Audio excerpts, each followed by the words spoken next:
and the social will be in the main chat as well.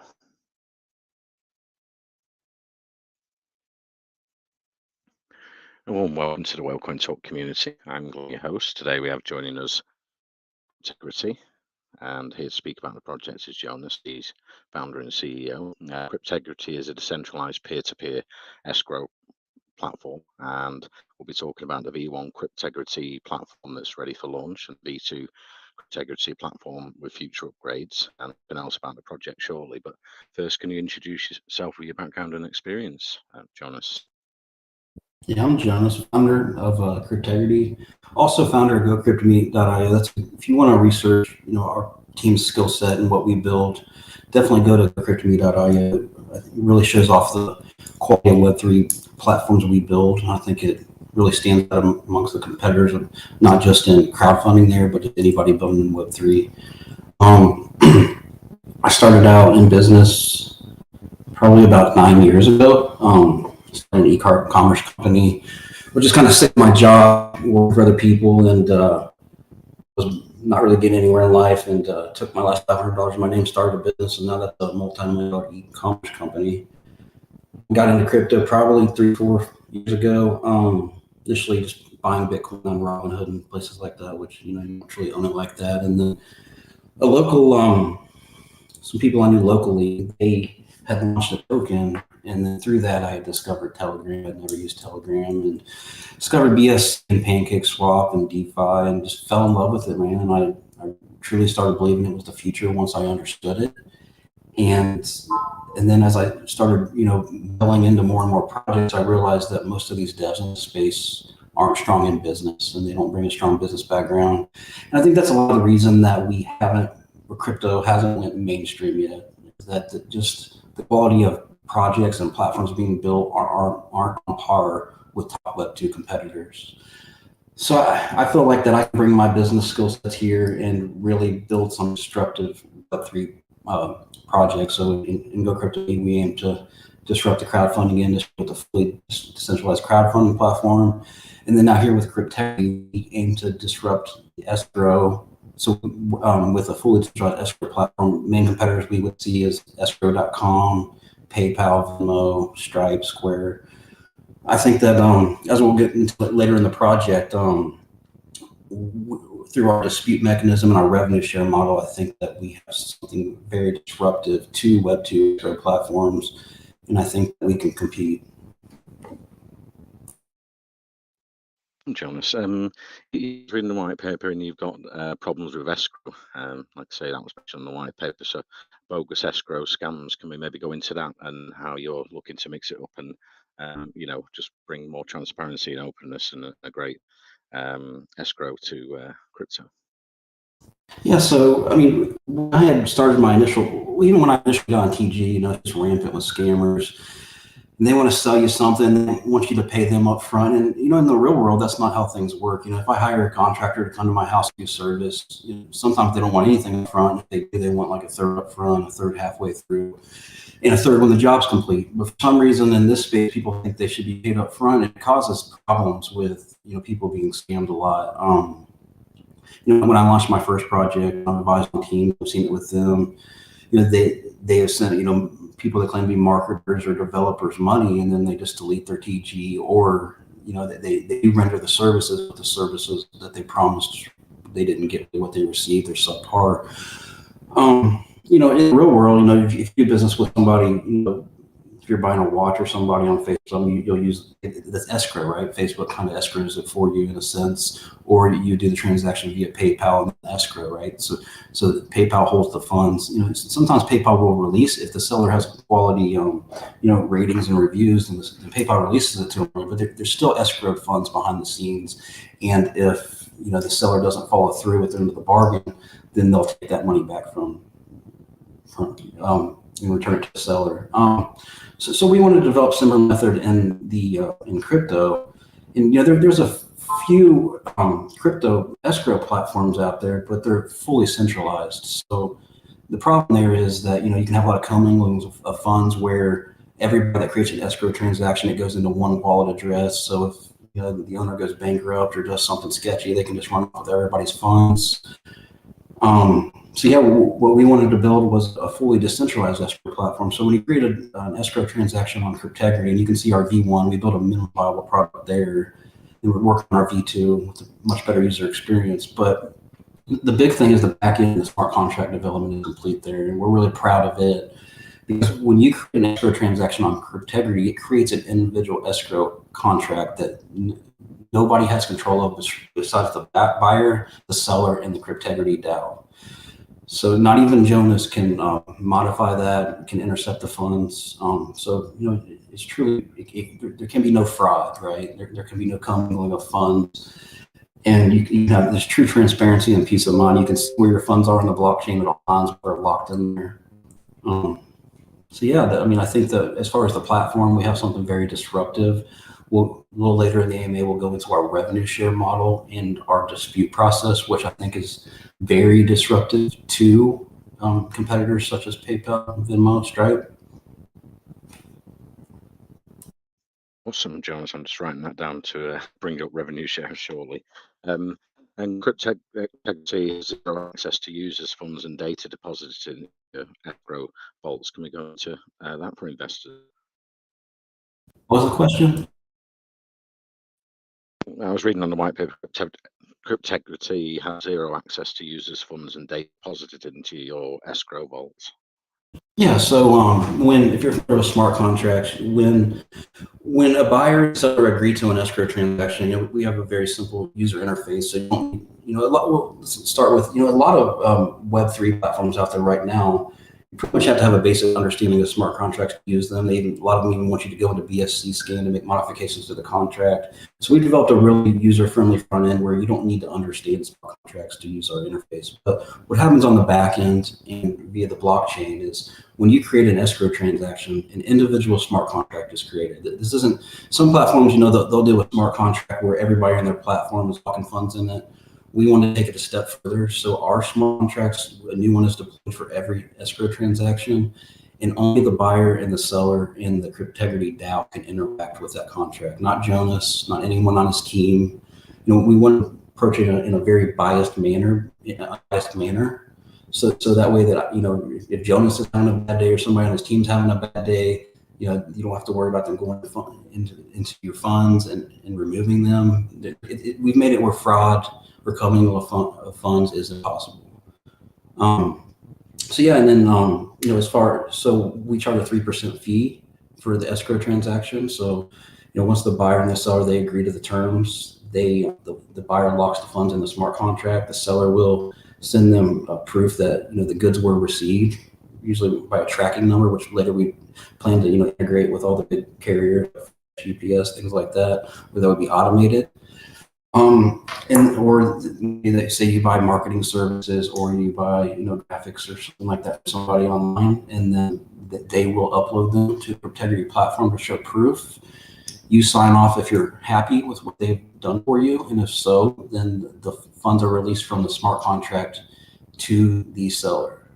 Now, say in the rare instance that there is a dispute, I don't know if anybody in here has ever been in a PayPal dispute or somewhere like on eBay or Amazon where you've been in a dispute with a seller.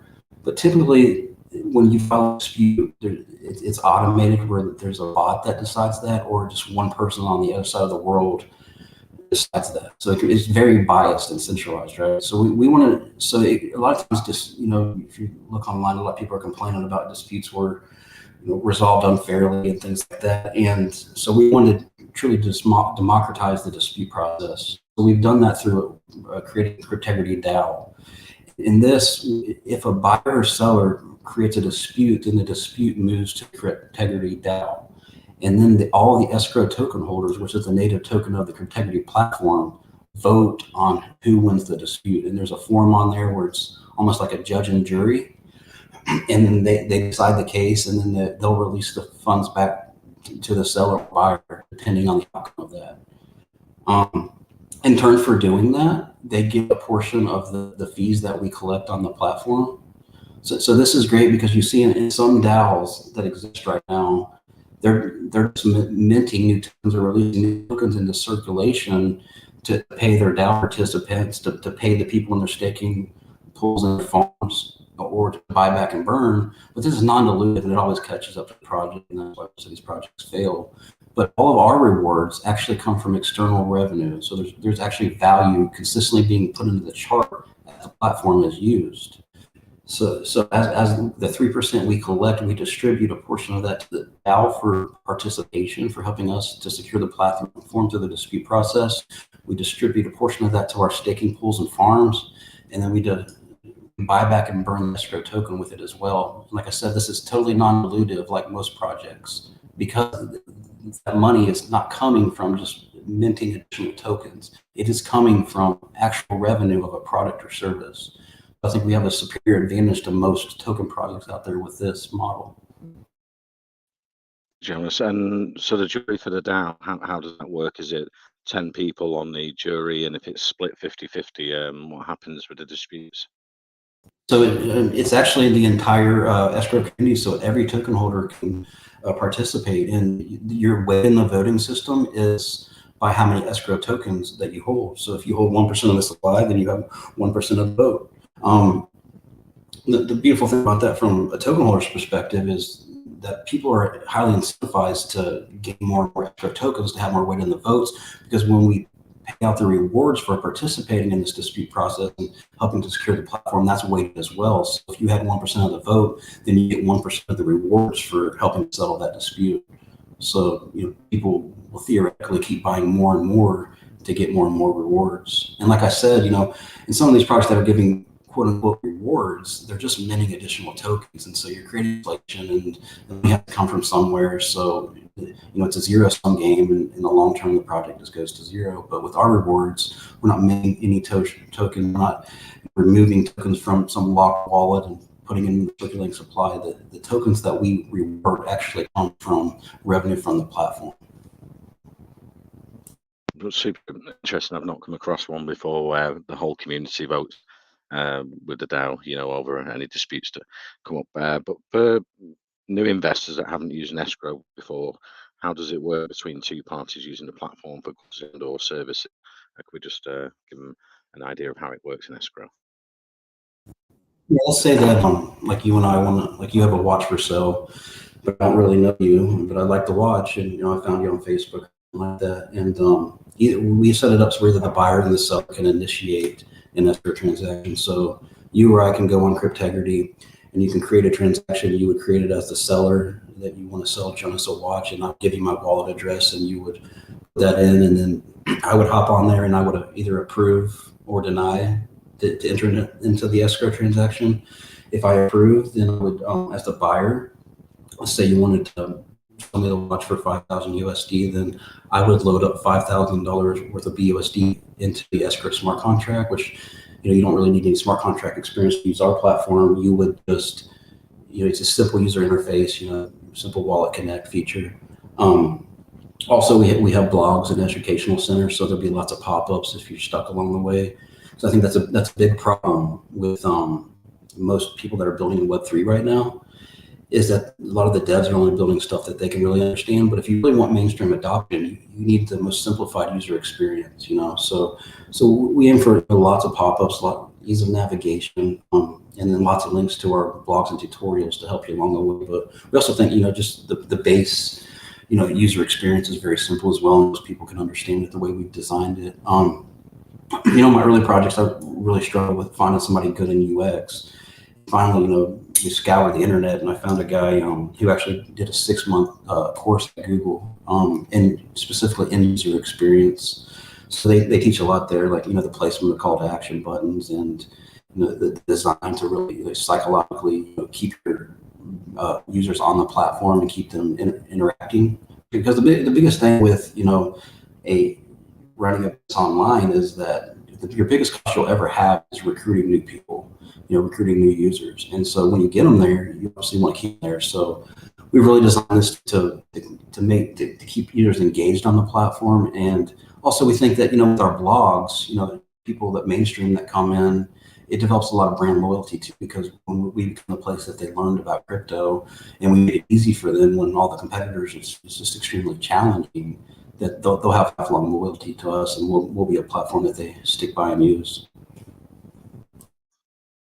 And what are you doing different escrow platforms out there at the moment? What are you planning to do to mix it up in the space and become one of the biggest escrow platforms out there? Yeah, so I mean, from my research, there's not actually a fully decentralized escrow platform right now. I think we're probably first to market as far as I'm aware. Unless there's any startups I'm not aware of. So the centralized versions, like PayPal and Venmo, some of the smaller ones. They, like I said, their dispute process is incredibly biased because you got like a bot or one person. So I think we're disruptive to them that we democratized it, and I think when people realize that and when we market that they'll see, especially sellers, because like I said, I come from e-commerce. My company outside the crypto is an e-commerce company, and it's frustrating me, like especially during the holiday season recently. I can't count the number of people because we do a lot of volume and we do millions of dollars a year, and can't count the number of people where a package shows delivered, and even some where they signed and then they still file a dispute and they didn't receive it. People get hard up for money in the holidays, and they think that they're just screwing over some big company. It's no big deal. They don't realize it's just a small business, and so they don't care. And so people file a lot of fraudulent disputes on and it's really unfortunate for sellers that are trying to start a small business. So I think that we're super appealing to sellers. We're going to have Shopify plugins, WordPress plugins, make it really easy for them to integrate it into their e-commerce websites. And also, I mean, is it just PayPal holding your funds for so long if you're a new seller, or them just take them back, reverse a transaction anytime? I've seen transactions reversed after 9 months of PayPal. People just beat up the product and they want to return from the seller. I mean, it's absurd. It happens more than you know. And so we've already solved that problem where once the smart contract executes, as long as both sides have agreed, they can't change their mind. The funds are sent to are released to the seller from the smart contract. And so yeah, I think we're disruptive in that sense. I think that we're also disruptive in the sense of our revenue share model, where if you're a user on PayPal or Stripe, you don't have any ownership there, but on Cryptegrity, you essentially have ownership in the platform through our revenue share model, because 25% of all fees on collected on the platform are distributed back to the holders in real time. So you've got real equity there. You got guaranteed revenue, and that's another thing that kind of stands out with us that's disruptive. Is I'm sure you've had it pitched in here a lot, and you hear it all the time in the space of projects that that promise utility, but they never actually or most don't actually execute on. I would say 99% of the projects I've seen in the last 2 years in crypto that said they're going to have utility never actually ended up with utility. And those that did, they those that did. Hold on 1 second. I'm sorry. Someone at the door. When my dog barks, it's someone's at the door usually. Let's see.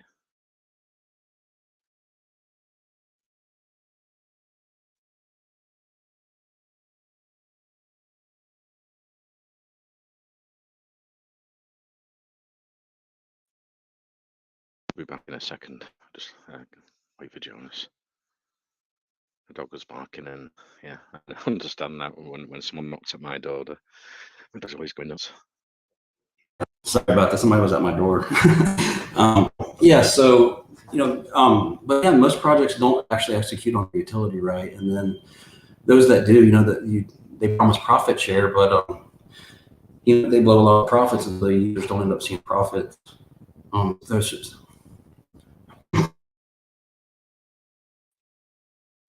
Great, Jonas. Yeah, and BUSD you was mentioning there, is that the only one you'll be signed with, or we have BNB and expand into other tokens? I do know you're expanding onto more chains in the future, like Arbitrum and Avalanche as well. So initially the token will launch on Binance Smart Chain, and then in about 2 weeks we will bridge to ETH, and then on the road also Avalanche, Polygon, some of the other big ones. Same will be for our platform. So initially you'll create transactions on the Binance Smart Chain, BUSD, BNB, and then the smart contracts will bridge to ETH and Solana everywhere else. So you can create a smart contract lockup funds with any token or coin you have. And with the revenue share, you just mentioned 25% of the profits, will that be distributed in the escrow token or in BUSD? So it'll be distributed in escrow. So, say that you and I create the watch transaction we made an example of earlier, and I had paid in BUSD, and then let's just say it was $10,000 for ease of example. There would be a $300 fee there, right? And so these smart contracts, this happens in real time. This isn't like profit share, like I was saying, where they promise you profits, but they end up pocketing most of it or blowing most of it. This happens right off the rip. So as soon as the escrow transaction is executed, then the smart contract distributes that between the DAO through the Cryptegrity earn and buyback and burn. It'll take the BUSD, it'll buy escrow tokens, then it'll distribute that to the DAO participants. And then it'll also distribute that to the staking and farming pools. And then it'll also buy back escrow tokens and burn them. That's great for investors on the token. I was actually quite surprised that BSC had escrow token available, that no one has used that name before. It's really cool. When I first thought about using that ticker, because some of my other projects, I think we could have thought through the ticker a little better.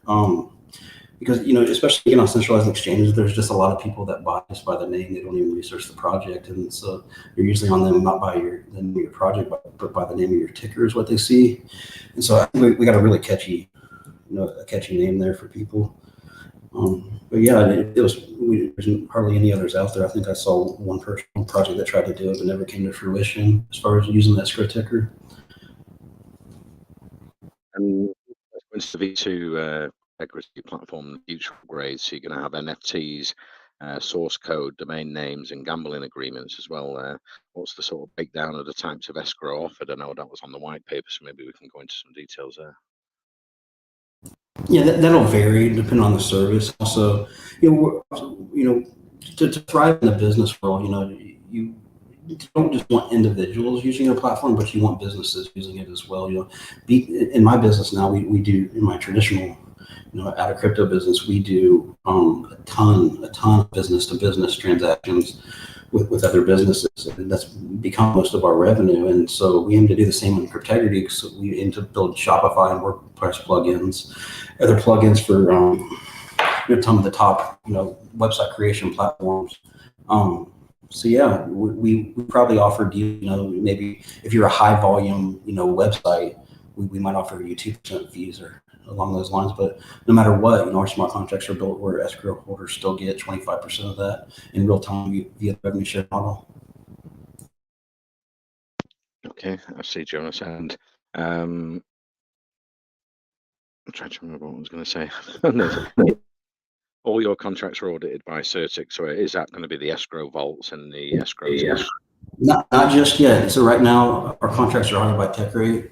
We have one more smaller audit on the token contract. The TechRate came back with flying colors. So obviously it's very expensive. I'll just tell you guys, like in my first project, we audited with Certic, and just to get the token contract audited, it was $3,000. So obviously we need funds to do that. So once we get some tax coming in on the project and more platform, we'll do a Certic audit on the token, and then as our V2 comes out, it's going to come out in stages. We'll do a Certic audit on each of those smart contracts. I see. And how are you going to market this out to people? The escrow, like say in the future, you're going to offer NFTs, source code, domain names, and gambling agreements. So there's a lot of sort of avenues you can go down and really expand the escrow token in the future. Yeah, so the first, since we're still building out the V2, our V1 is just a MVP, minimum viable product. So we don't want to do any heavy marketing of that yet. When a new user comes to our platform, we want them to see the beauty of our V2 and the experience of it. So we'll do heavy marketing of the platform once that starts dropping, which a section of that will drop actually this Friday, and then next Friday we'll have escrow goods and services dropping. Yeah, so the first month, what we want to do is really have marketing of the token. So today, if you pop on any of the crypto websites, you probably see our ad. I think I've spent close to $50,000 on launch marketing for today and this week so far. And then, we plan to I know you guys had SafeMoon on here earlier, and I thought it was interesting because I kind of took a little page out of their playbook.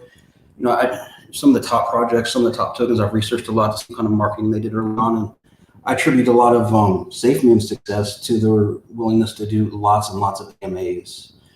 And so I'm taking a page out of their playbook there, and we're doing 4 AMAs today, and then I'm going to do 1 AMA a month for the next, 1 AMA a day for the next month. Also, we want to do mass centralized exchange listings. So I'm aiming for 1 a week, with the goal of being on 15 to 20 tier 2 or better centralized exchanges. So we've already pre-listed on Tiger. I closed a deal with a low tier 1 yesterday. I'm not going to disclose it just yet. I'm going to wait till around Friday to disclose who that is. But that's already been the deal's fully closed on that. So yeah, I mean, we went real heavy marketing the token at first, lots of PR. We had a PR article on Benzinga earlier, and then that's going to be syndicated to a lot of top news sites tomorrow. We'll do more and more, probably 1 PR article a week. Your normal token marketing, and then we're going to gradually move as the platform drops to marketing the platform.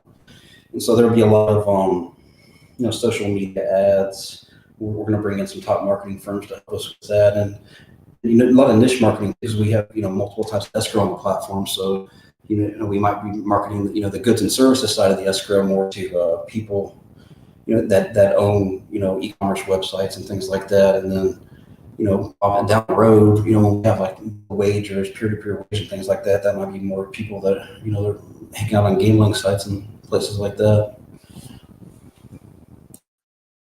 Sounds awesome, Jonas. And are you linking this to your e-commerce experience and branching out, with goods and services in that area around the project?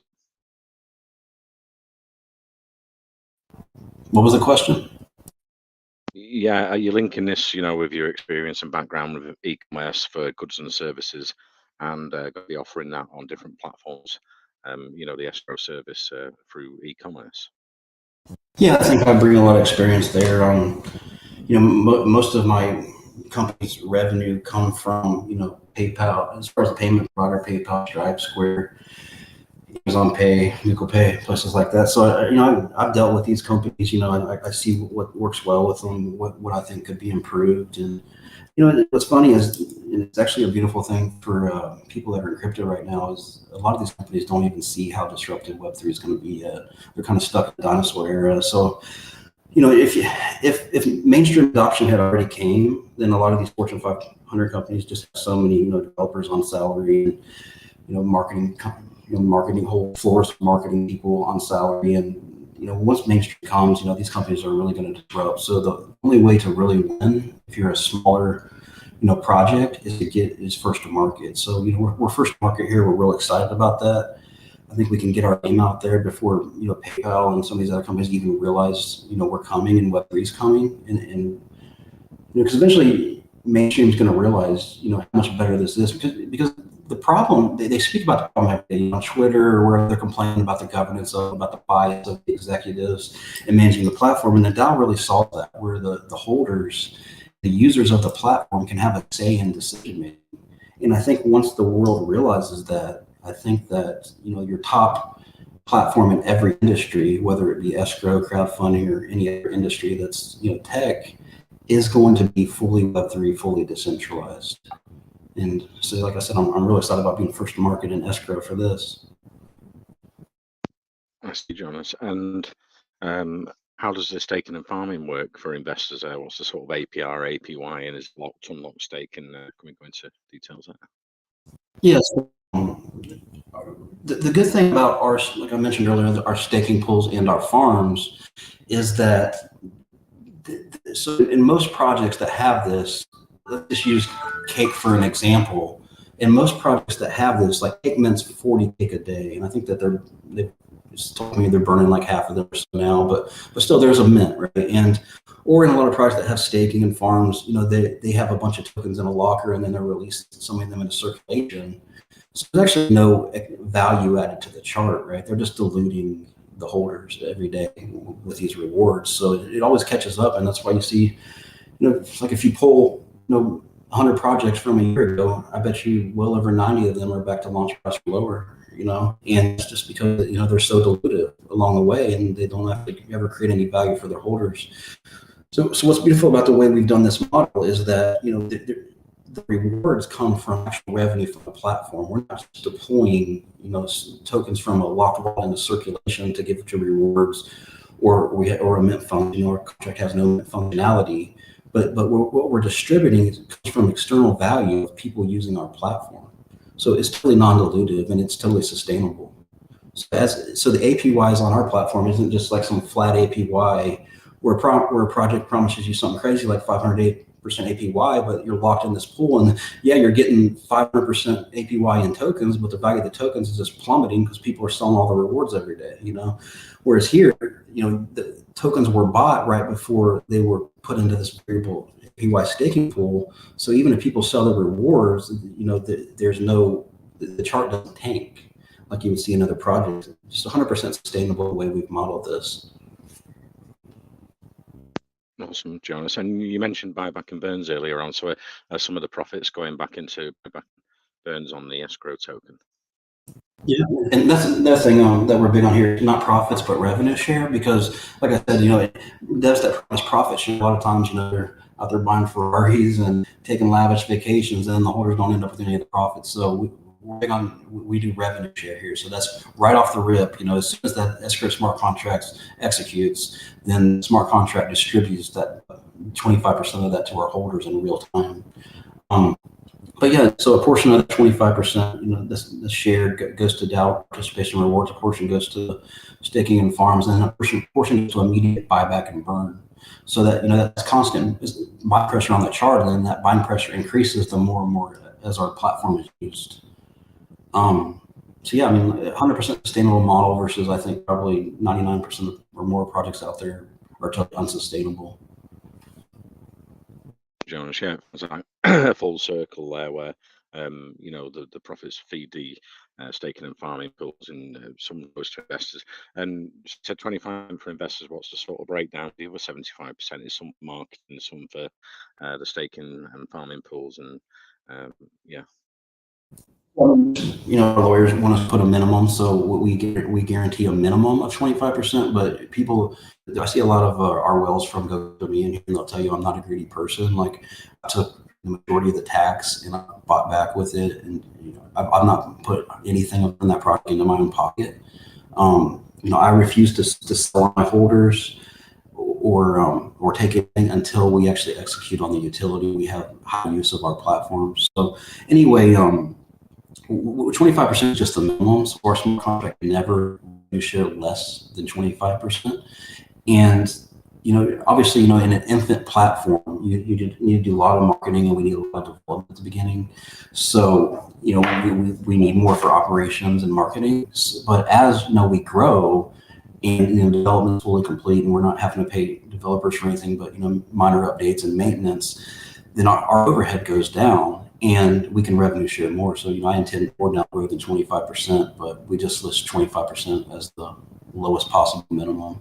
And then a portion, the breakdown of that is right now is a third each. So a third of that would go into the DAO, a third would go to the staking and farming pools, and a third would go to buyback and burn. But we also have community proposals via our DAO, and that'll be available on Friday.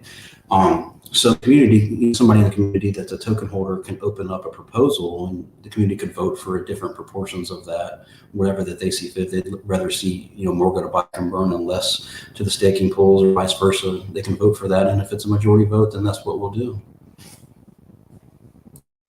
Sounds great, Jonas. And around partnerships, in the crypto space and with commerce companies, are you going to be building partnerships?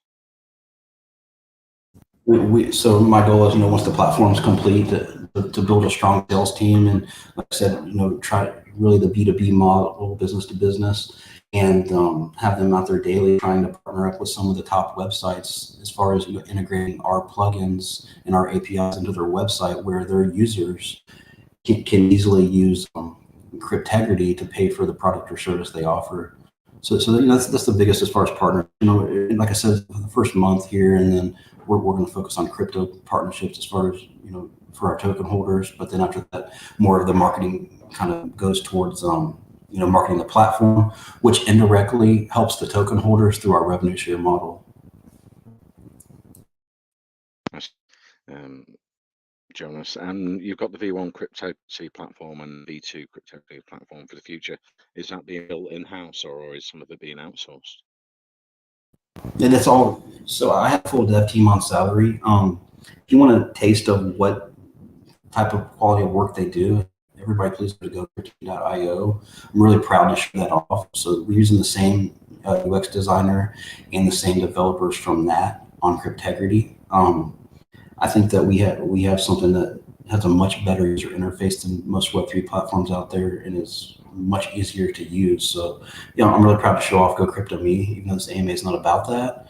But that'll give you an idea of what our V2 in Cryptegrity is going to look like. Also, if you go to token.cryptegrity.io, then there's a video on there that showcases our V2. That's, like I said, we're going to start dropping that on Friday initially.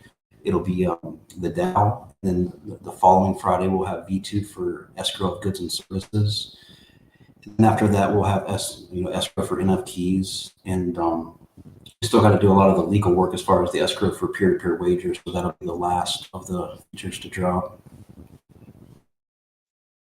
Awesome, Jonas. And I think your pre-sale sold out pretty quick, so that's finished. So how can investors get involved? What's the next stage, and when do you launch?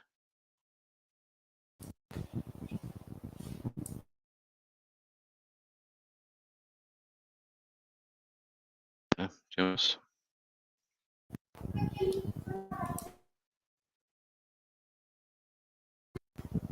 Sorry. Yeah. Can you hear me? Can you hear me, Glenn? Yeah. What's how can investors get involved? Is it the launch? So we were really excited about our.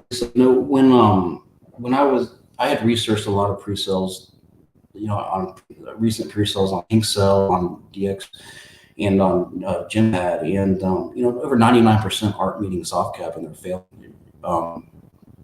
Right now, the market's just not been great for new projects, and so I was just really shooting for a soft cap. I don't know if many people know this, but CMC and CG and a lot of these top websites, they have minimum liquidity projects these days before they'll list you, and so we know what those are or have a rough idea, and so we just our soft cap, we just wanted to shoot for enough initial liquidity to meet those requirements, and then lo and behold, we end up a lot of people started FOMOing, and hard cap filled 2.5 days early.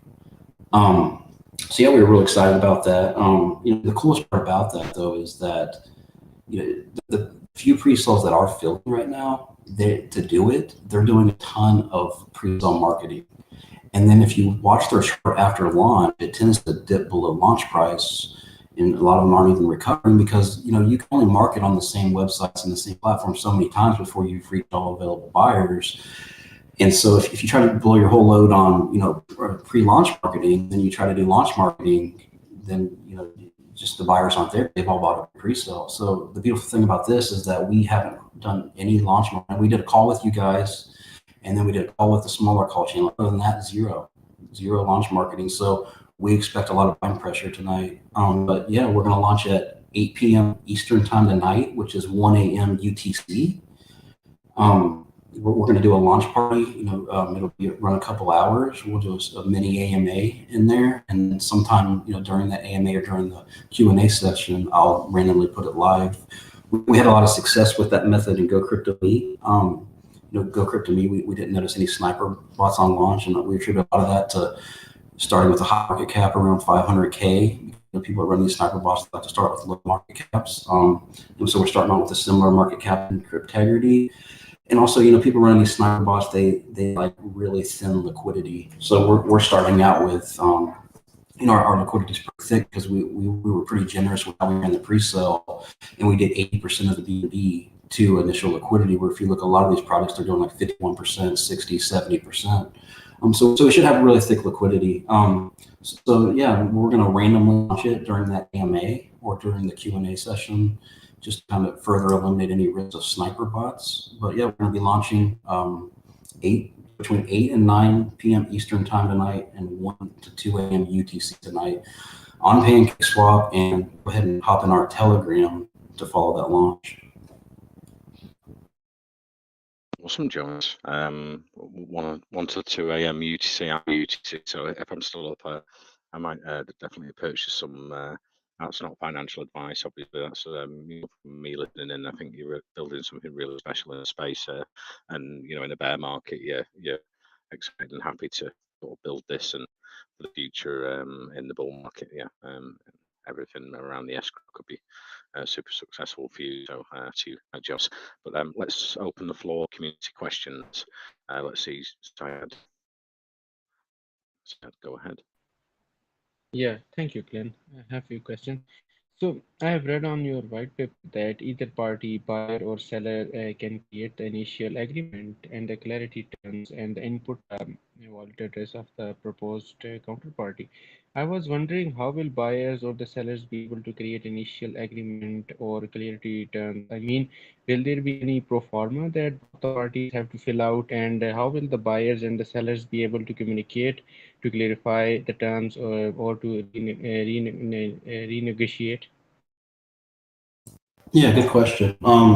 So we've developed a really simplified user interface where buyer or seller can initially create the escrow, and then they would obtain the wallet address from the other party, and then when the other party goes on the platform, they can access that and can either approve or deny the escrow transaction. If they approve it, then the buyer would load the funds into the smart contract.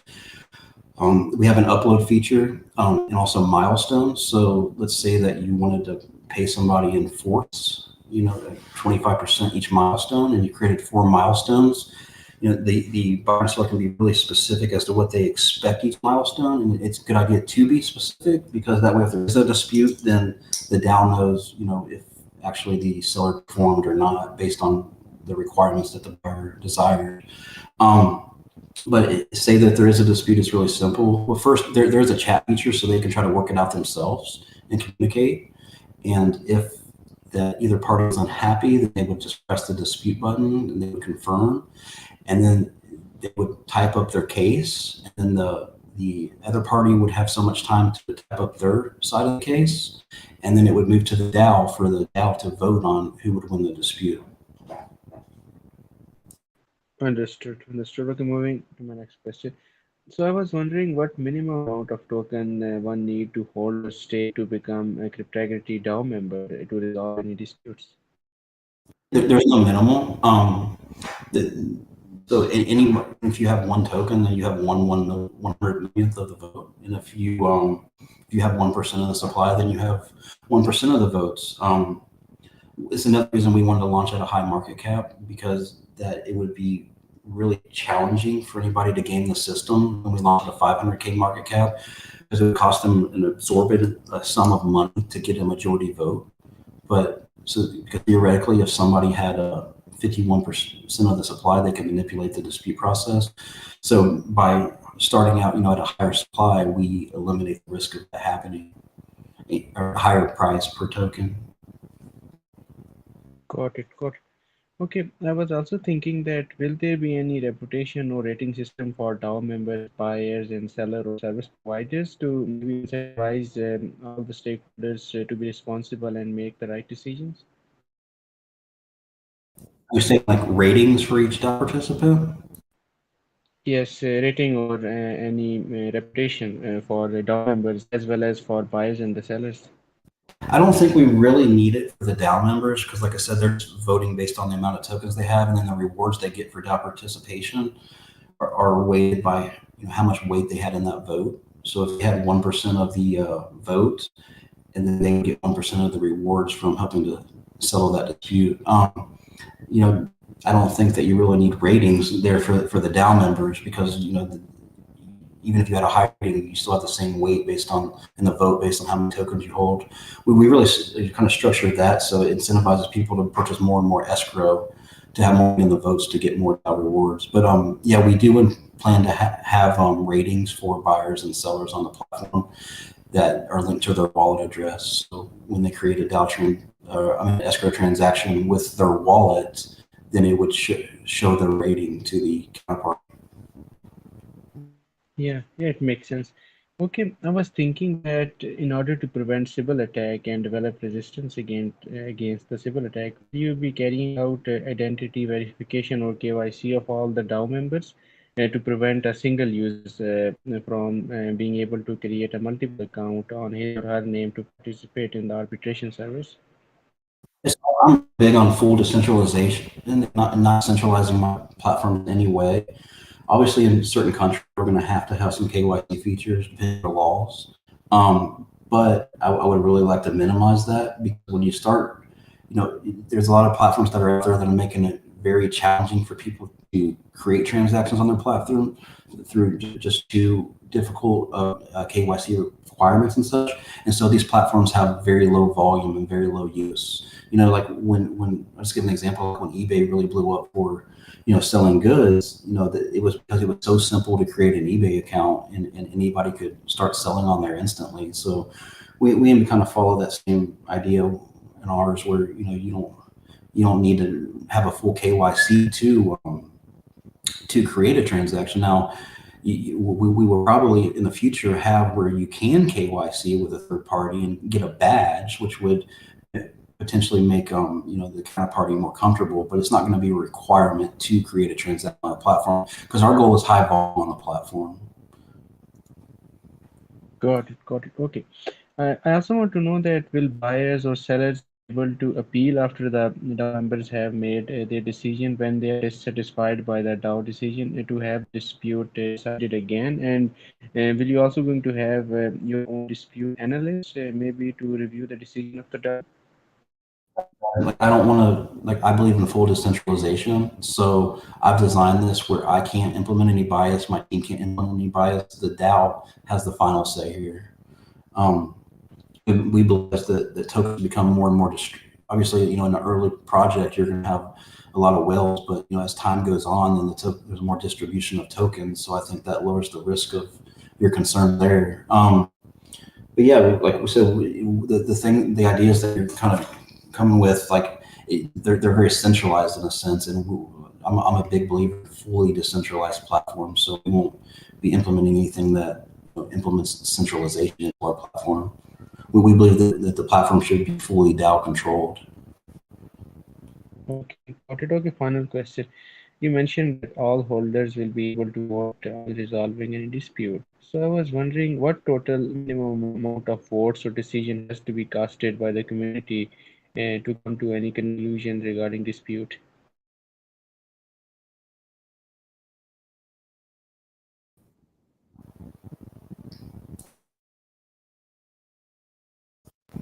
Yeah, Did you I get mean, my question? initially on Friday, we'll have it set up where at least 25% of the community has to vote.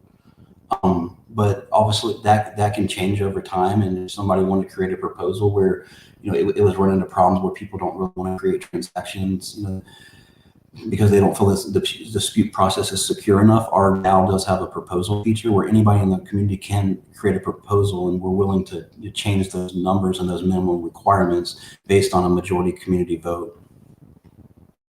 Understood, understood. Thank you so much for answering all my questions. Over to you, Glenn. Thanks. Really good questions, man. Thank you for the question. I was wondering, Jonas, yeah, with you mentioning there about people want to buy more tokens to get a share from the voting in the DAO if there's a maximum wallet.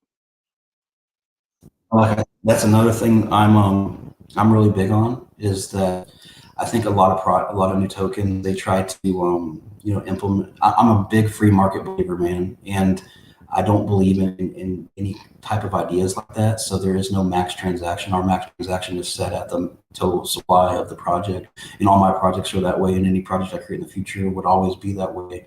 We have free market dynamics in everything I create. So yeah, there is no maximum, but like I don't think your average escrow transaction, I would imagine initially would be a few $100s, and then down the road that might approach the $1,000 range. And of course, you're still going to have some outliers there where you have 10,000, 100,000, maybe even $1 million transactions. But also keep in mind that when you're buying tokens on PancakeSwap, like initially you get a majority vote to try to manipulate the dispute process. If we launch at 500K, that's 250 1K approximately. But the way automated market maker works, like PancakeSwap, if you try to buy up 51% of the supply rapidly, you're going to push us up to like a 10 million plus market cap, trying to manipulate a $200 escrow transaction. So it's just not going to happen. Okay, fair enough. Let's open it to Western Beast. You had a question? Go ahead. Yeah, thanks, Glenn. I wanted asking, the token holders that you said you can make a proposal. Earlier, when you were asking said question about manipulations, when you also made mention of the fact that equal those hold tokens are completely eligible to make votes. How about taking polls? Is there a panel that you consider if this poll is worth forwarding to this community as a proposal, or is it that when someone holds enough tokens or holds enough assets, they can simply just cast out polls?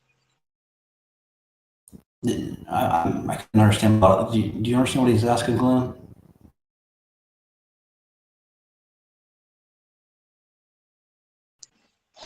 I was listening. Sorry, I heard it. You want to repeat that, Weston? Go ahead. Oh, all right. Okay. So I was asking if the token holders, you actually said that there's no the token holders, those who are eligible to cast votes, and also those who are eligible to make polls for votes. I was asking, is there a moderation team that verifies the kind of votes that this person wants to pass, and to for others to make votes on?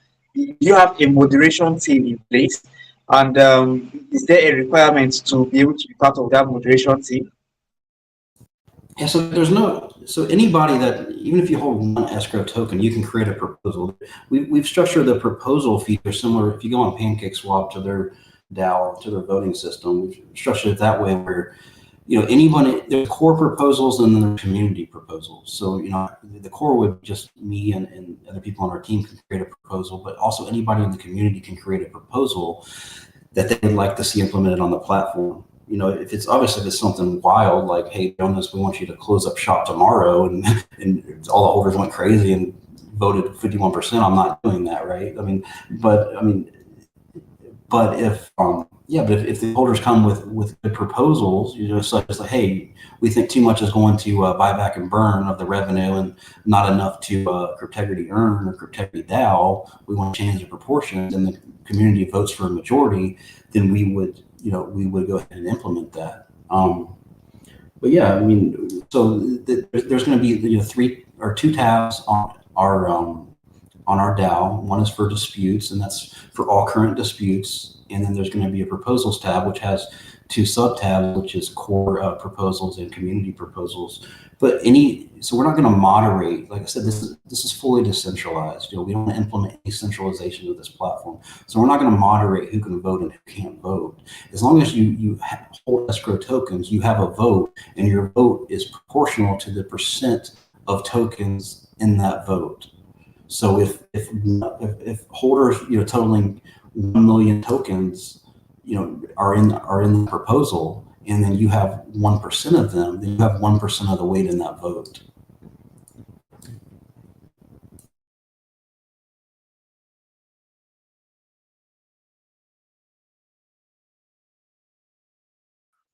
Did that answer your question, Weston? Oh, he's got his hand up again. I didn't question. I actually understand that now. Thanks for clearing that up. I was currently on your risk guidelines page, and there are some things I also want clearing up there. When you made mention of electronic communications and the risks associated, do you have plans to create some kind of encrypted chat platform that both the buyer and the seller can, talk about, or is it that there's a third-party communication portal that these guys can actually talk? That's just a standard, cookie policy privacy policy. I mean, obviously we're going to modify that with the V2 once we have lawyers to cover everything.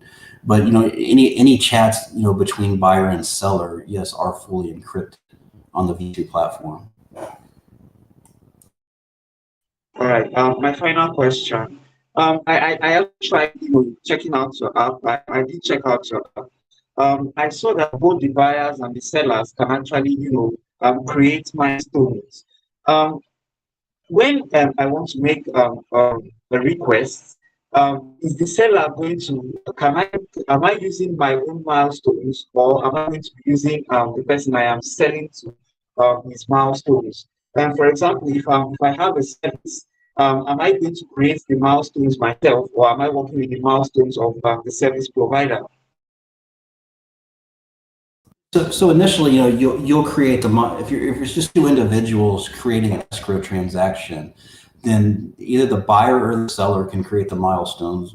We assume that you and them have met each other somewhere else on the internet, whether it be Telegram or some other social, and you've discussed kind of your requirements from each other. That you're going to pay so much money, and then they're going to meet these certain requirements and milestones, and then either one of you can go on the platform and create a transaction with those milestones. And then when the other one hops on, you'll give them to the escrow transaction on the platform, and when they hop on, then they can either approve or deny, and you can also make modifications. If one of you isn't happy with the milestones or the percentage of the total that's rewarded each milestone, you can make changes there. But on the road, like I said earlier, we want to do a lot of business to business, and with our Shopify and WordPress plugins, where the seller that owns those platforms, a lot of their milestones they can preset those, so they don't have to. It doesn't have to be typed up every time. It's just automated when the buyer is buying a certain good, then those requirements just populate, just would, if you're like PayPal integrated to a site. I mean, as far as, our integration there, it's real similar to how you see PayPal integrated into, smaller e-commerce websites. And it's similar, but except for ours is fully decentralized. Thanks, Jonas. I really appreciate your answers to questions. I wish you guys the very best. If you have a wonderful white paper, I really wish you guys the best, and I hope that the Cryptegrity project stays really well. Over to you, Ben. Yes, man, I really appreciate the questions. Really good questions. Thank you, Weston. I was wondering, circling back to revenue share, is there a minimum to hold of the escrow token, or does everyone a share from voting? No, you can have even one escrow. Obviously, you're going to get a lot less of the revenue share. I mean, the revenue is going to be proportional to, as far as the DAO and then the staking and farms, is going to be proportional to the amount of tokens you either have staked or the amount of tokens you use to participate in the DAO, as far as your weights in the vote by how many tokens you hold. And obviously, the bigger percent of the supply you have, you also get more of the, the growth from the buyback and burn, also from the revenue share. So we've really tried to structure this in a way where people are highly incentivized to purchase more and more escrow.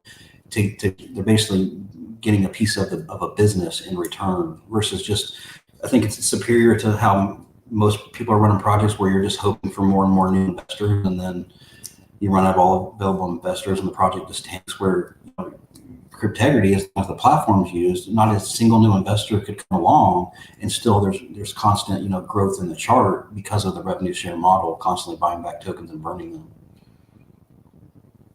Okay, that's great. Everyone can get involved there, Jonas. We're running out of time, but for anyone who's missed the first half of the call and the community might have come in the last 30 minutes, can we maybe do a recap for them around the Cryptegrity project, Jonas? Thanks. Yeah, sure, man. Yeah. So we're launching tonight, 8 p.m. Our token, our native token platform escrow. Our platform is cryptegrity.io. Our token is at token.cryptegrity.io. We're launching the token tonight, which is the utility and governance mechanism of the platform. That's called escrow token. We're launching with a full V1. Our V2 is going to start dropping in stages starting Friday. We have a very unique revenue share mechanism where we don't just profit share, but we revenue share via smart contract technology, where our holders receive actual portion of the fees we collect on the platform in real time, and that's rewarded via the DAO, via the staking and farming pools and buyback and burn. Also, we have a really disruptive dispute mechanism. Disputes are Unlike competitors like PayPal and places like that, we're very biased and maybe artificial intelligence or one person decides to dispute.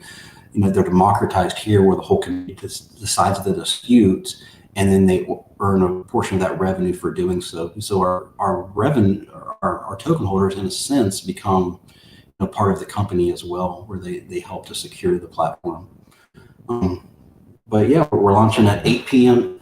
between 8 p.m. and 9 p.m. Eastern tonight, which is 1 a.m. to 2 a.m. UTC time. There's going to be a launch party in our Telegram. Hope all of you come. Awesome. And just one more question. Was there a private sale, and is there any vesting the private sale if there was? Yeah, there was to build out the V1. There was a really small private sale. I only let people in the private sale that have been long-term holders of Go Crypto Me, and not just, part because I wanted to reward people in my first project by letting them in the new, but also because that they've shown us that they don't sell, that they hodl. Like all these guys believe in me long-term. They've not sold on me because they're not here for, a 2x, a 5x, a 10x. They're hoping that these platforms disrupt crowdfunding and here, as far as Go Crypto Me, and disrupt escrow as far as Cryptegrity. And these guys are hoping for, 1,000x to 10,000x returns. So these guys said it was a real small private sale. And it was just enough to build out the V1, which they've helped us a lot, because most projects don't launch with a V1. They promise one, a lot of them never end up with one. So, yeah. And then we did pre-sale on Pink Cell that filled quickly, 2.5 days to spare with a 400 BNB hard cap. But yeah, the private sale is vested so that these guys don't even have tokens, at first. Awesome, John, as well. Yeah, it's been a great Telegram AMA today. Really excited for the future for the team and community. Like you say, a decentralized escrow sounds really great. And I'm amazed that you got the escrow name. No one's ever thought to take that one in the past from the BSC. And yeah, you're going to expand onto multiple chains in the future. And yeah, I'm really excited. And it was really, Yeah, let me add one thing to that real quick, Glenn. Is that a fake escrow did pop up on KuCoin today, so make sure if you guys intend to buy us tonight, search by our contract address will be posted all over our Telegram. Make sure you search by contract address and not by token name, or you might accidentally buy the fake one, which wouldn't receive revenue share. Only our official token will receive revenue share from the platform. Definitely for the community. Yeah, we've got the links in our main chat to the official socials. Are you mainly on Telegram or Discord, Jonas? We're mainly on Telegram, and we've got really big on both my products and moving over to Twitter as well. So we're really focused on growing our Twitter in this project. Crypto Twitter, I think, is probably the best place any project can market. So yeah, really focused there. It'd be at Cryptegrity app on Twitter. Definitely, yeah. The Twitter Spaces are blowing up, so maybe you could come back in the future, and it'd be great to have you back on to do a Twitter Spaces with the Cryptegrity project in the future. That sounds good, man. I'd definitely like to maybe do a follow up once our YouTube is fully done. So maybe we'll do a Twitter Space with you all. Awesome. As we say, welcome to us for research and education. We recommend you check out the website, the white paper. And if anyone has any more questions, join their official socials. We have the links in our main chat. Like I said, yeah, just do your research. And but personally, I like it very much. But yeah, it's not never financial advice. But I'm looking forward to the future for the team and community. Jonas, thank you very much for joining us today. Thanks for having us. If anybody has any questions, feel free to DM me or any team member. And take care, Jonas. I'll finish the record and send over a copy for you to share with your community. I'll send that into our main chat for our community that couldn't join the call today. Thanks a lot. Talk soon.